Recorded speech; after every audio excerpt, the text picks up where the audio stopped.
Welcome everyone to the Study Abroad First Steps presentation from Tufts Global Education.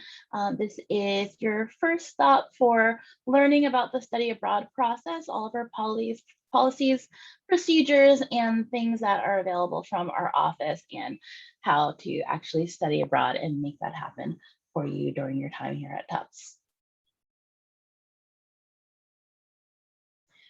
So first of all, where you can find us. So we are located in Dowling Hall on the 7th floor. That's 419 Boston Ave. We are in the office in person, but currently we are doing virtual student advising sessions, and you can find our link to our Calendly under the About Us page here on our website. So you can just go to go.tufts.edu/global education and find all the information for those of us in the office. So we have 4 team members.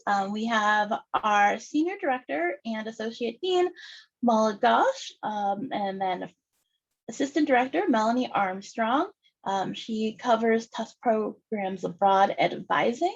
So you can message her, especially if you're a student who is going to be interested in going to Oxford. She does the one-on-one advising appointments for that.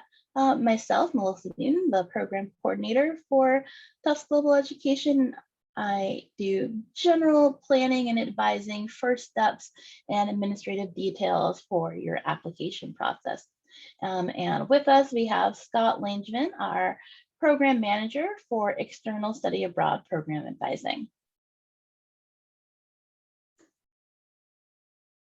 So why study abroad? I'm sure many of you who have joined us have your own various reasons for wanting to study abroad, but we like to point out that some of the many benefits to studying abroad is being able to examine your academic field from a different cultural vantage point, and also experience a different learning structure than what you have here in the United States. Many of the institutions overseas have different academic policies, and the way that they teach or instruction is different than what we have here at Tufts or in the United States. And it's a really great way to see how others in your field are learning and what topics are being covered. So a very good opportunity for students to just kind of change their perspective on how education is done in their field. Linguistic fluency for any student who is going to want to study abroad in a country where the language is not their mother tongue or a heritage language for them. It's a really great opportunity to just increase your fluency skills in the language that you're studying or have an interest in. And last, personal growth and soft skill development. So for a lot of students, the intercultural communication and understanding is a great aspect of studying abroad, having a global perspective and being able to learn how to work in diverse environments with people who have obviously different experiences and cultures and values than your own. Being able to adapt and navigate in the unknown, the study abroad experience, will present a lot of different challenges for students in operating in a country or culture that is different from what you're used to, and being able to have that adaptability and flexibility is great going into the work field. It's a lot of skills that employers are really looking for, as well as like in the moment problem solving. I can attest to this as someone who has studied abroad, especially like living in Tokyo, the very different transit system. And when you're just learning the language and, having to navigate and do things on your own, it's very important. You kind of learn on the fly those problem solving skills. So it's very important, all of these things that you take into consideration for the study abroad process and how it's going to help you grow as an individual. So part 1, general planning for study abroad and selecting a location and program. General planning for study abroad incorporates many different things, but first you should really determine how this is going to fit in your academic plan here at Tufts. So we recommend discussing this with your major advisor. How is this program going to help you to fulfill major and graduation requirements? Can you save some of your distribution and elective credits for the time that you go abroad, and be flexible in what you're able to take while you're on one of these programs? So flexibility is really ideal because courses available abroad are not necessarily the same as what you might find on your program. And just like here at Tufts, maybe you want to go abroad in the spring, but the courses that you really want to take at that institution are only offered in the fall. So these are many things that you need to consider when planning your time abroad. And a lot of students here tend to study abroad for a semester or a year during their junior year here at Tufts. Also think about, when you're planning your study abroad experience, general goals and challenges. What exactly do you want to get out of this experience? Are you someone who wants to, increase their linguistic fluency, someone who is really interested in the host culture that you'll be in, so making those connections while you're there? Just really think about what challenges, academic or personal, that you think you're going to face and how you're going to prepare for them when you go abroad. And last, if you're an engineering student, there's some special planning involved, particularly around GPA. The 2.75 is required at the time of application through participation in the program. Also, if you are thinking of studying abroad on an external program, you have to request to study abroad through Scott Langevin, our external programs manager, and he'll be able to speak to you and walk you through that. Again, planning to study abroad, you also have to think about the time that you want to spend. If you want to do a semester or a full year is generally ideal. This is a rare opportunity that you'll be able to get during your academic time here at Tufts, or in general. You'll be able to study for twice as long, so you'll have a greater benefits to there with all of the connections that you're making, as well as linguistic fluency and being able to participate more in the host community that you're in.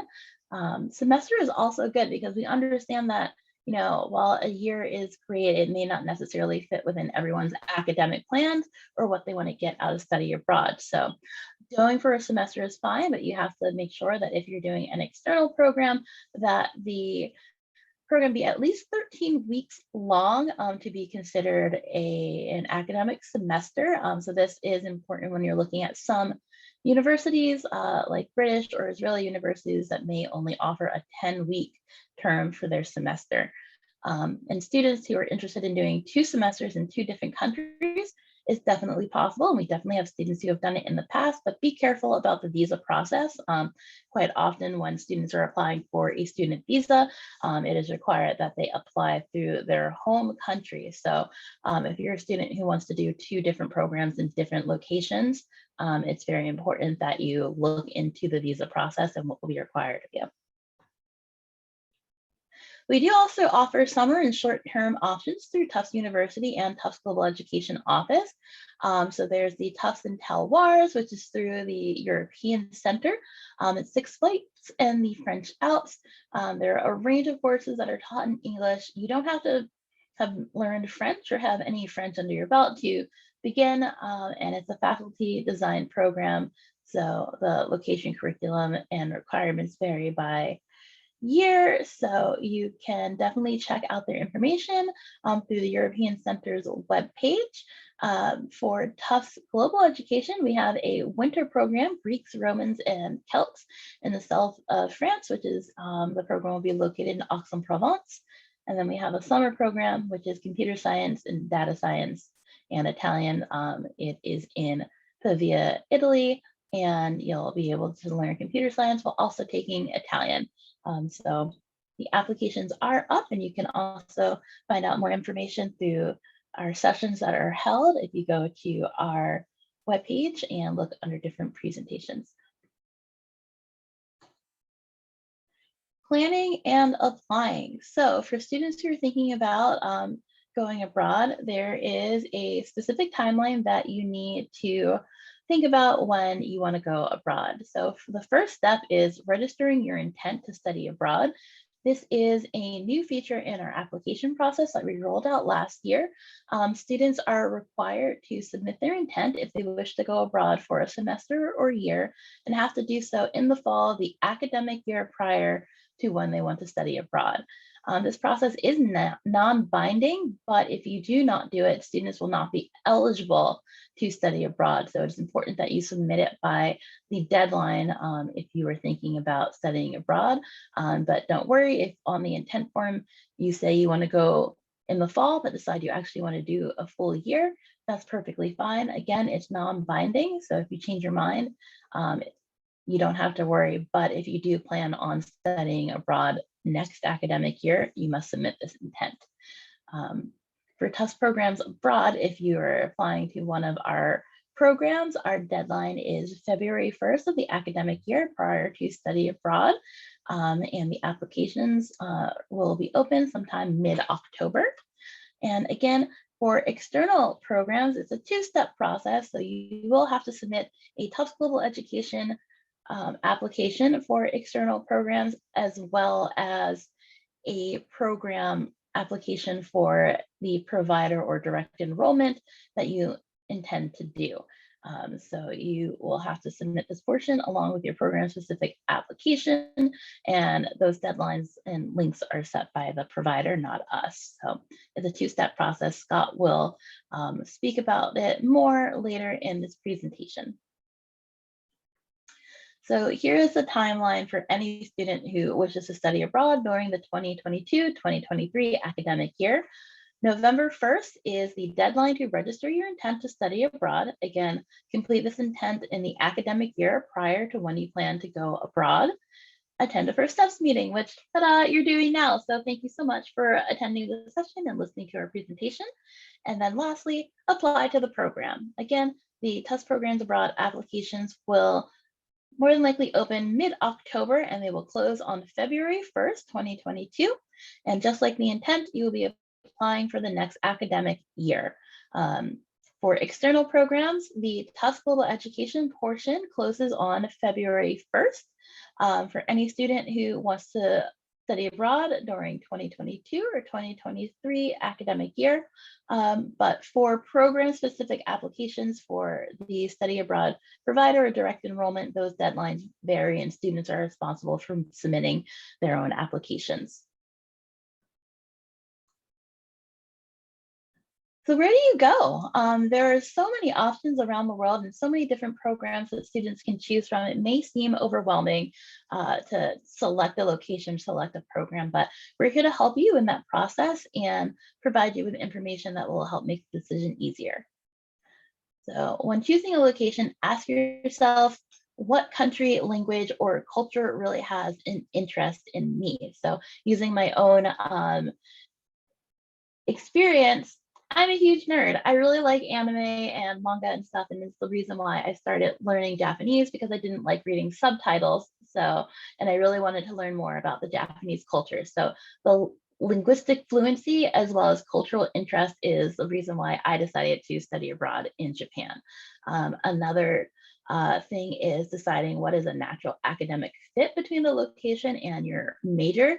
So if you're a student who is interested in studying like biodiversity of certain environments, you may decide that perhaps studying in the Galapagos would be much more beneficial than studying in the heart of London for your major, as well as, you know, if the program offers an internship or research opportunities. So a lot of things that you need to consider when you're choosing a location. Another is setting. Are you the type of person who would prefer to live in a small rural town, or someone who wants to be in a big city?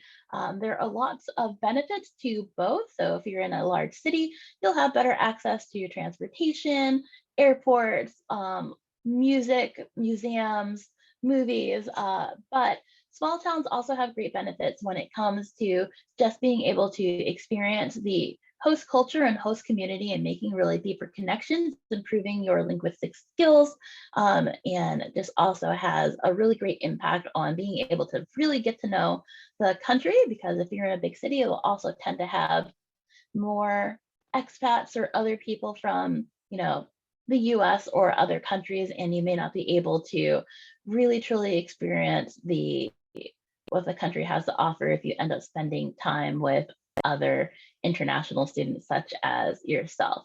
So the rural town will be able to really help you immerse yourself in the culture. Other things that you should think about is what it's like on a day-to-day basis in your host country. Is the pace of life very fast or is it slow? Do they take it easy? And how does that fit in with like your personality and what you want to do? And also doing research on what the cultural norms are and if that fits into, again, your personality and what your experience that you're looking for will be. But no matter what, it's a leap of faith and you're going to make the most out of whatever you do. So really just trust your instincts and listen to what your heart and mind wants in this situation. So choosing a program in your location, there are two paths for full or semester studying abroad.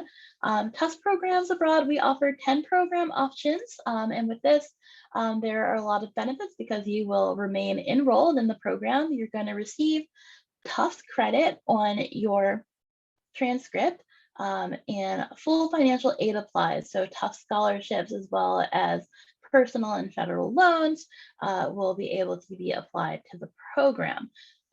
With external programs, there are hundreds of options on our pre-approved list on our webpage that you can choose from, but students will have to take leave of absence. You'll receive transfer credit on your transcript, as well as only federal, state, and private loans can be applied to your program. So your Tufts financial aid will not, or any Tufts scholarships or awards will not be applied to your external program. So considering those financial options is also plays a large part in what students choose for the program that they apply to. For researching programs, please go to our webpage. We have a lot of information about our Tufts programs as well as our external programs list of pre-approved study abroad options.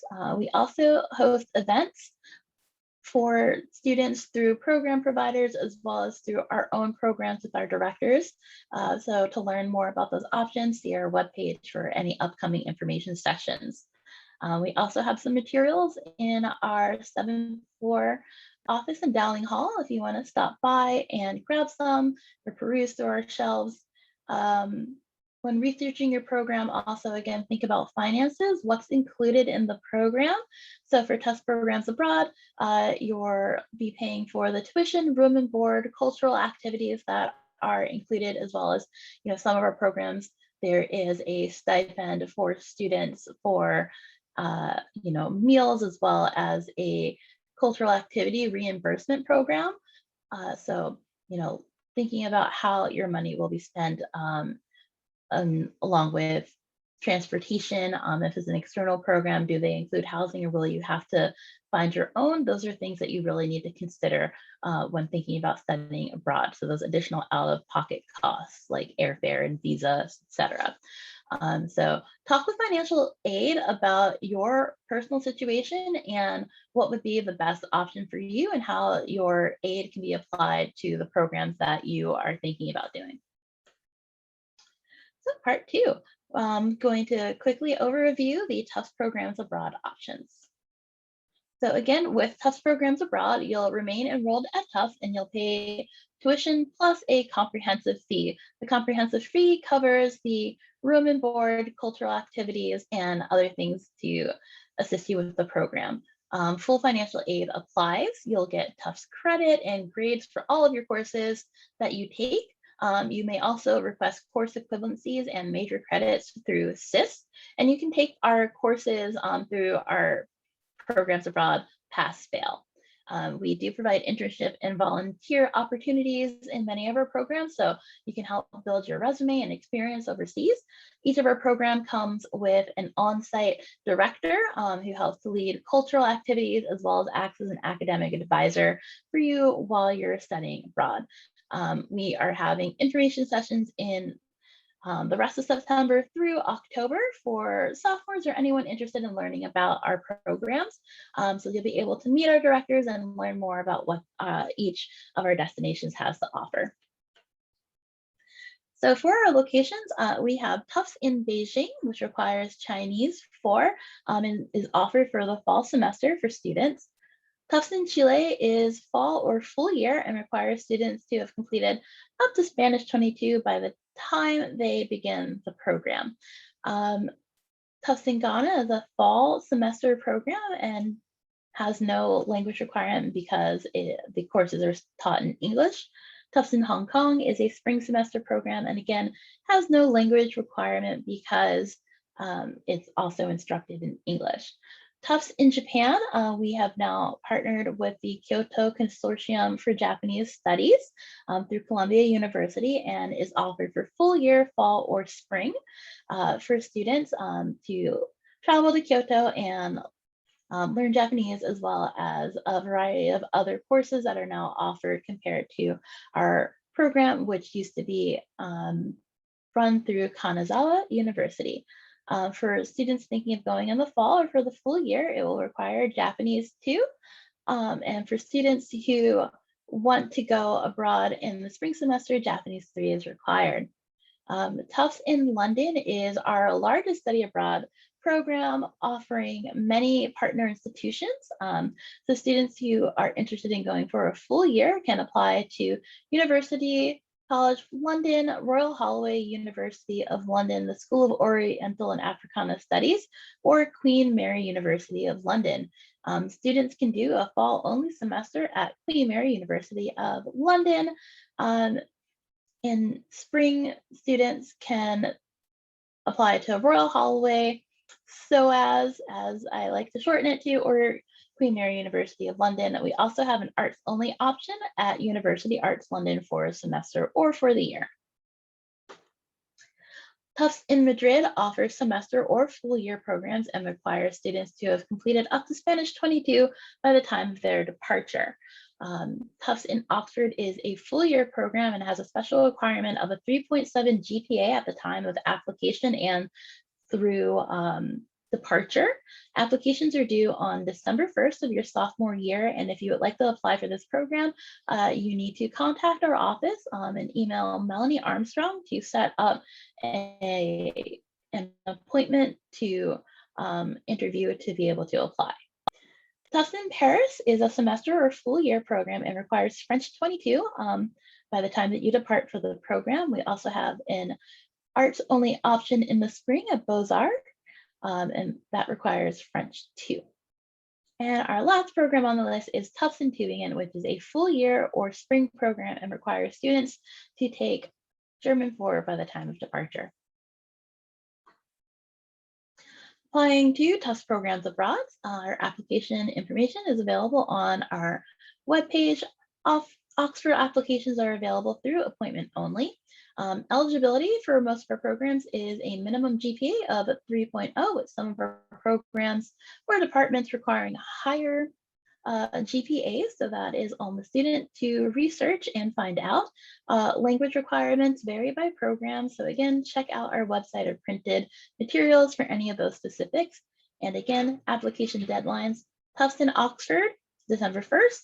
All other Tufts programs are February 1st, and students should think about requesting recommendations from faculty early, at least by mid-December if you were thinking about studying abroad, because faculty do get a lot of requests. So you want to make sure that you get yours in early so that they can complete it and submit it by February 1st, because applications will not be considered complete until we have the faculty recommendation.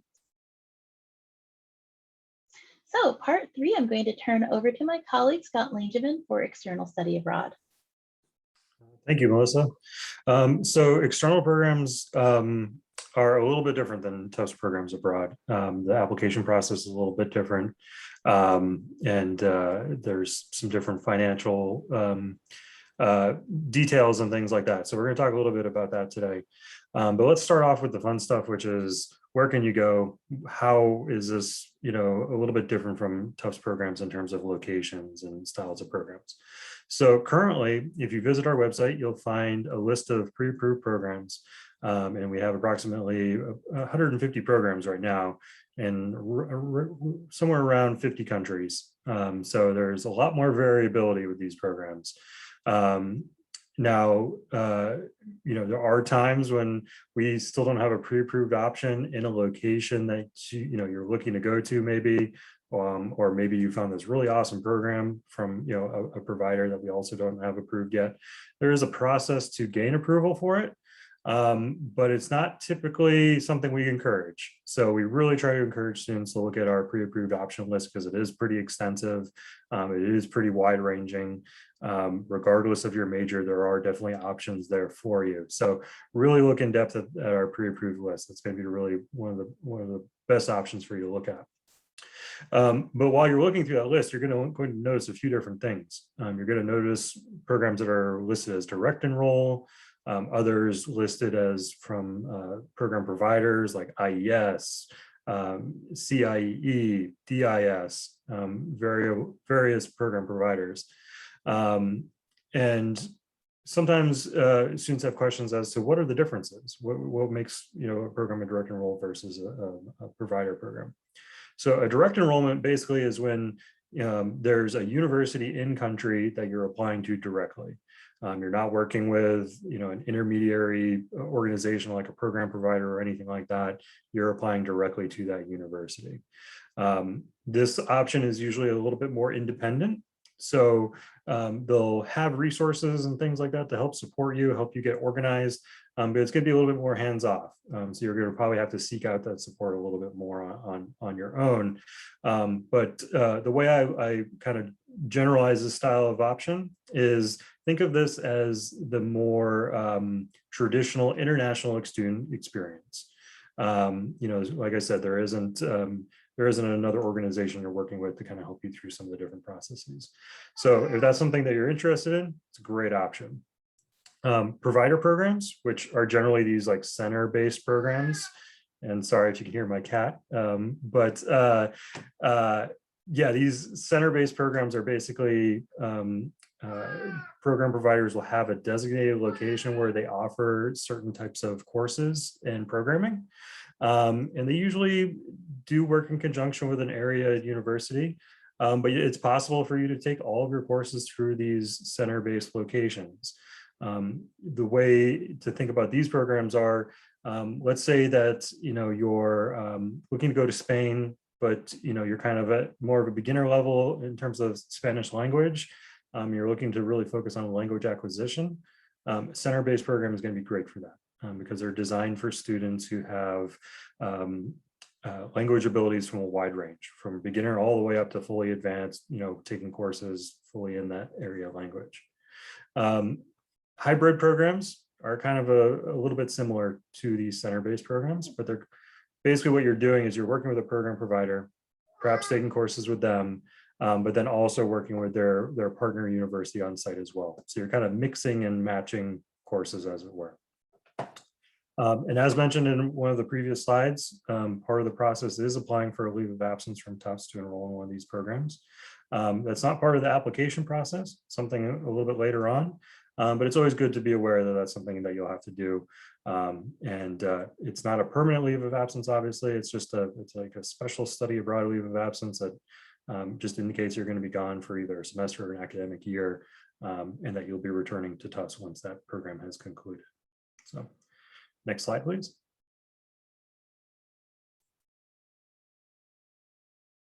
All right, so applying to external programs. So I don't know if you've noticed the theme here, but our application deadline here at Tufts is February 1st for all of our programs, regardless of what term you're looking to go for. So whether you're looking for fall, spring, or a full year, you need to file an application with our office by February 1st.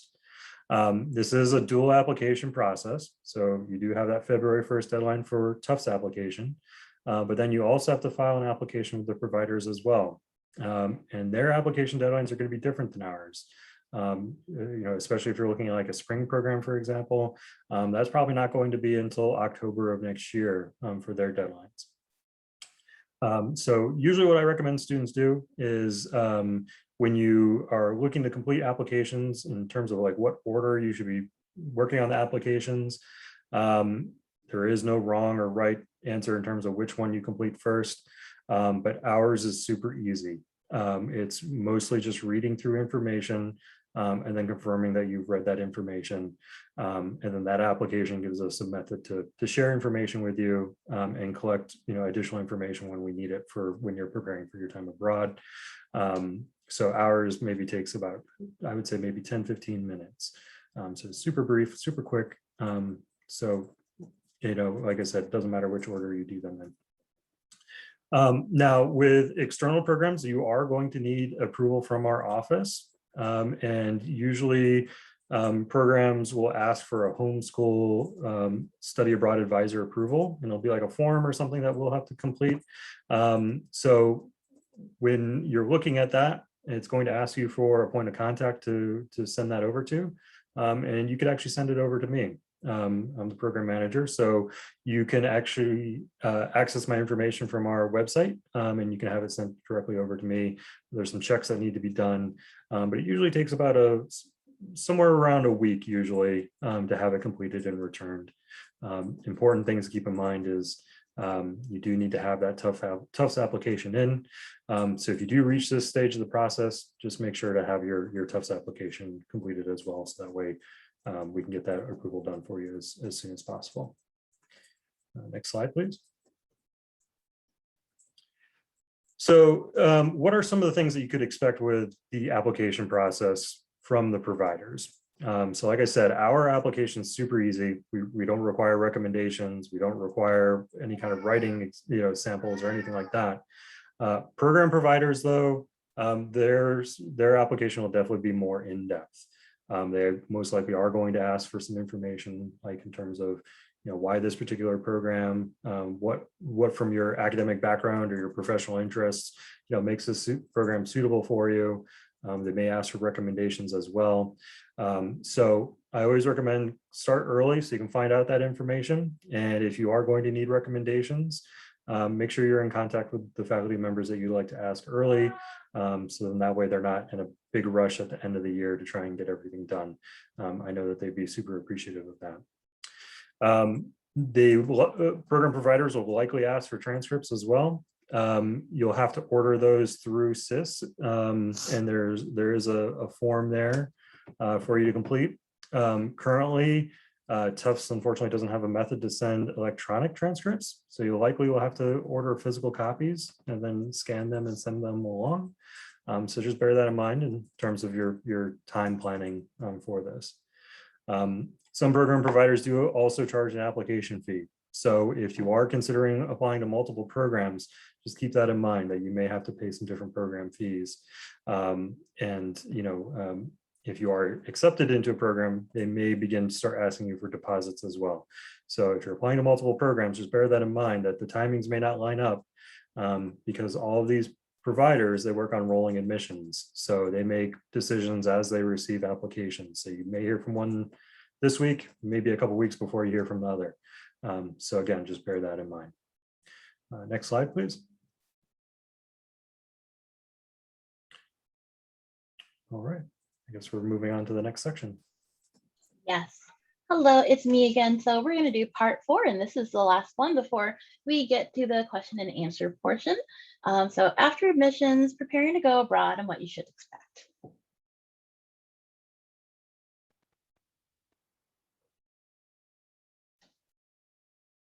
So some things to think about for general preparations for all students thinking about going abroad is considering medical and health matters. These are things that you really should consider planning in advance, especially if you are someone who needs ongoing care or certain medications when you go abroad. Just remember that healthcare systems across the globe are different and have different requirements for any student who is planning to be there for a semester or for a year. So things like medication are really good to consider in advance because not all medications that are legal here in the US are legal overseas. So being able to find an alternative while you're abroad, or if you are going for a semester or for a year, being able to get enough supply in advance is very important. Discussing accommodations with program staff. So if you are a student who has a physical, academic, or mental accommodation here at Tufts, you're going to want to make sure that you have established this with STAR and then discuss it with our program staff overseas to make sure that you're getting the accommodations you need, or we can try and find the best things for you. Because again, ADA compliance is one thing in the US, but it may not be available, or the same things may not be available at the institution or within the country that you're going to. So again, making sure that you discuss this with STAR, discuss this with our office in advance will really help you to plan and have a really academically and personally satisfying time abroad. Passports, this is so very important. Your passport needs to be 6 months valid beyond the end date of your program. So if your program ends in April, your passport needs to be valid through the following October. Visit the state.gov to apply for a passport if you're a US citizen. If you need to apply or renew a passport for international students, you will have to do that in your home countries, or if they offer a way to do it through the consulates here in the US, I would definitely consider doing that, especially during now, time of COVID. We're seeing a significant delay in passport processing. So if you need to renew your passport, I would think about doing that now. Or if you haven't applied for a passport, definitely do it. Beyond studying abroad, having a passport is just a really great personal identification document to have. So make sure that you get one if possible. So student visas are another thing that you have to think about. Timelines vary. Application processes also vary for visas.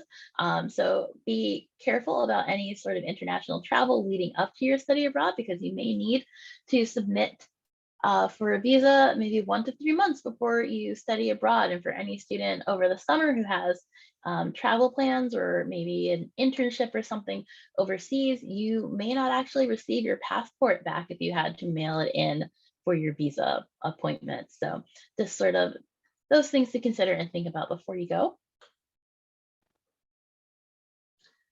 So if you're going on a Tufts program, Tufts Global Education will provide details about logistics, documents, and everything you need to apply for your student visa.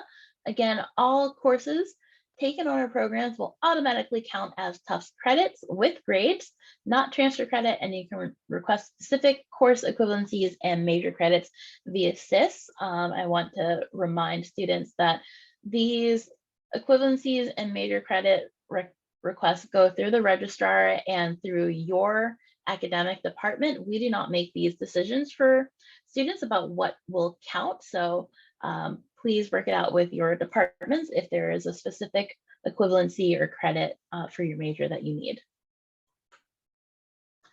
If you're going on an external program, typically the program provider or sponsor or direct enrollment will communicate with students about logistics and documents you need to apply for your student visa. Although sometimes, especially if you're going through a direct enrollment program, it may be on the student to make sure that they are looking up that information themselves. There are 2 administrative details at Tufts that you'll need to make sure you do before you go: submitting a leave of absence request through SIS, and also transfer credit approvals through SIS. And you're going to complete one for each course that you plan to take or transfer back to Tufts. The Tufts department, again, makes this decision, not our office. And please don't wait until you come back. We understand that through certain programs, you may not be able to actually register for courses until you have arrived in the country.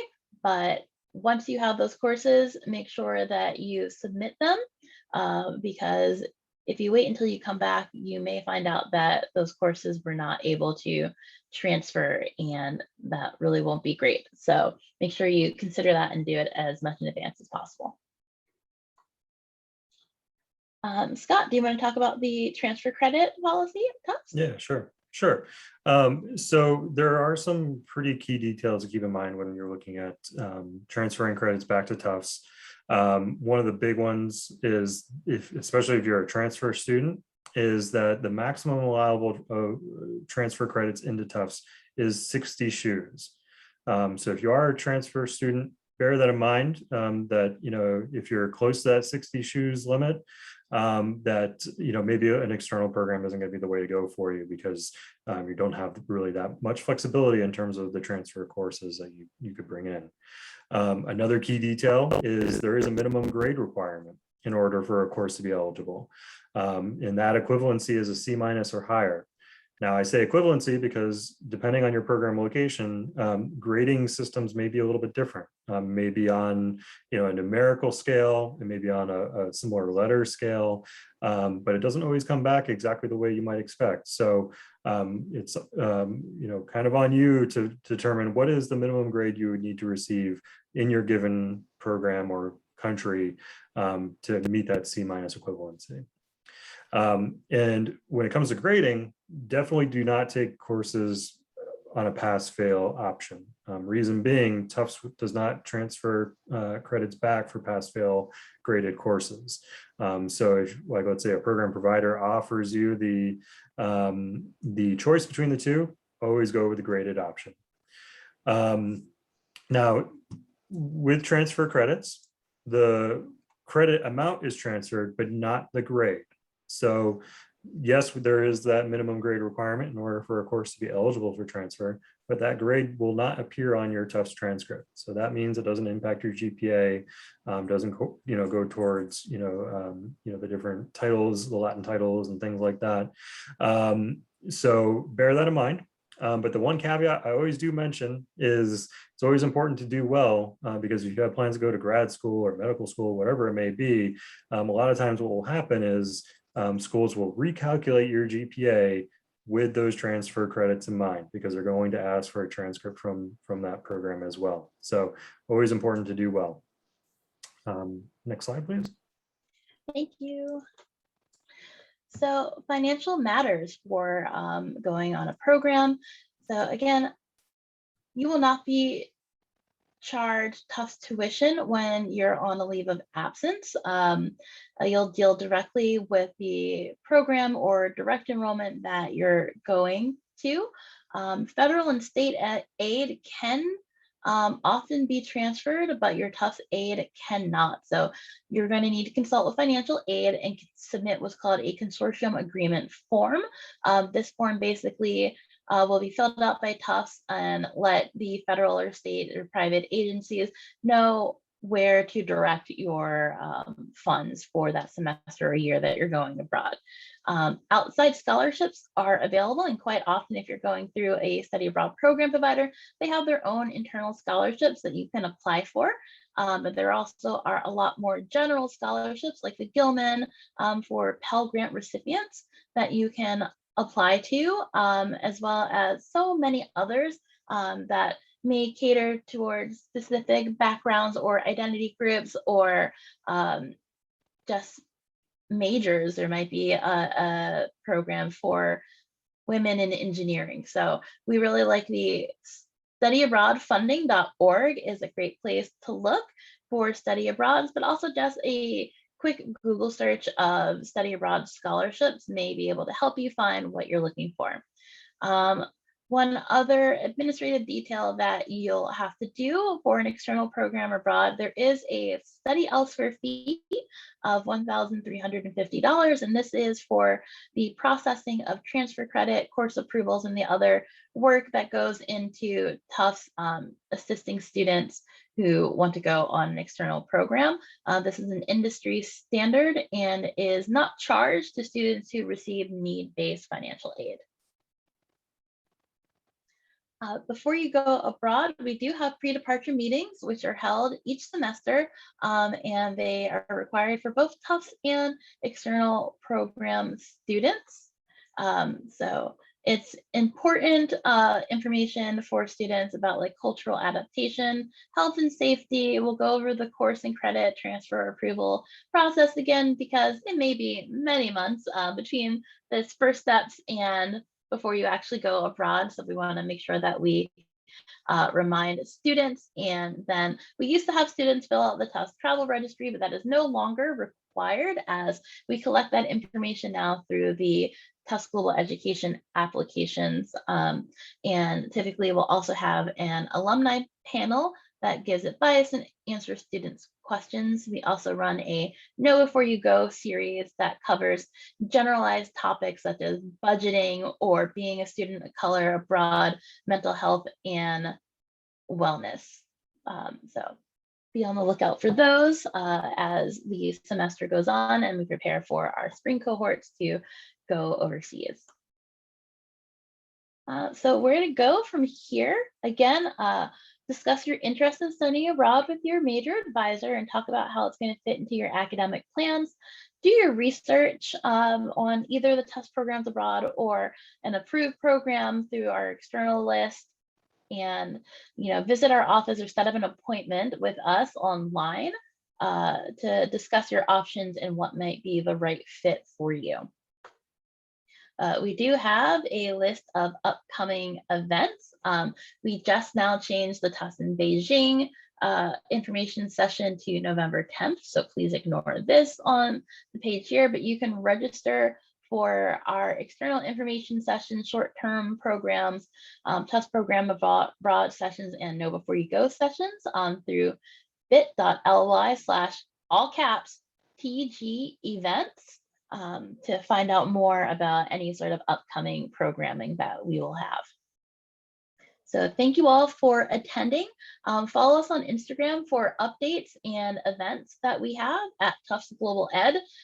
We will also be posting reminders for applications and the intent forms and stuff. So it is a good idea to follow us. Just, you can also reach out via the messaging function there for questions.